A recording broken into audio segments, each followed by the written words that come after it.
So ఇదే విధంగా game చేంజర్లో కూడా నేను ఎక్స్పెక్ట్ చేస్తుందంటే సాంగ్స్.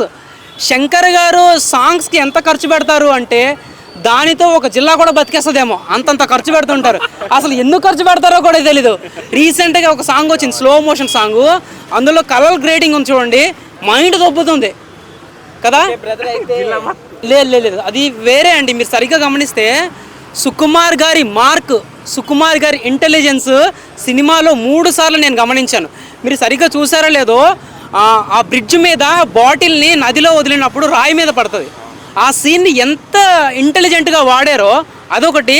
2 చెక్కల్ని పక్కనే పెట్టి కాల్చినప్పుడు ఏవైనా బూడిదే అవుతాయి, అది గంధపు చెప్పని కావండి, ఇంకో చెక్క అయినా కావండి. అక్కడ కూడా సుకుమార్ గారి ఇంటెలిజెన్స్ అయితే నాకైతే చాలా అంటే చాలా మైండ్ బ్లోయింగ్ అని నచ్చిందండి.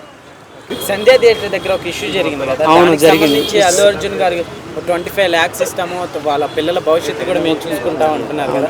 సో 25 lakhs అనే ఈ ఫిగర్ చాలా తక్కువ అంటున్నారు. సో దాని గురించి ఏం చెప్తారు? అయితే డబ్బుల గురించి మనం పక్కన పెడితే నిజంగా అక్కడ జరిగింది అయితే సాడ్ ఇన్సిడెంట్ అండి.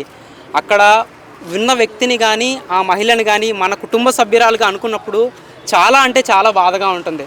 కానీ ఇక్కడ 2 విషయాలు. సంధ్య థియేటర్కి అల్లు అర్జున్ గారు వెళ్ళినా వెళ్ళకపోయినా ఎప్పుడు అక్కడ ఆ క్రౌడ్ ఉంటూనే ఉంటుంది మీరు గమనిస్తే. కానీ ఆ టైంలో అల్లు అర్జున్ గారు వెళ్ళడం కొంచెం ఎక్కువైంది. మీరు గమనిస్తే ఏ రిలీజ్ ఈవెంట్ అవని, కొత్త సినిమా అవని, సంధ్య థియేటర్లో యాజ్ ఇట్ ఈస్గా అన్ని లక్షల మంది, వేల మంది అక్కడ గుమిగూడతారు. మీరు అక్కడికి ఫ్యామిలీని తీసుకెళ్ళడం కొంచెం తప్పే. దయచేసి అక్కడ ఫ్యామిలీ నేను అనట్లేదు, అభిమానం నేను అనట్లేదు. కానీ ఒక్క క్షణం ఆలోచించాల్సింది. ఇప్పుడు బెనిఫిట్ షో సినిమాకి చాలా హైప్ ఉంది, అక్కడికి ఫ్యామిలీకి తీసుకెళ్ళకుండా ఉండాల్సింది.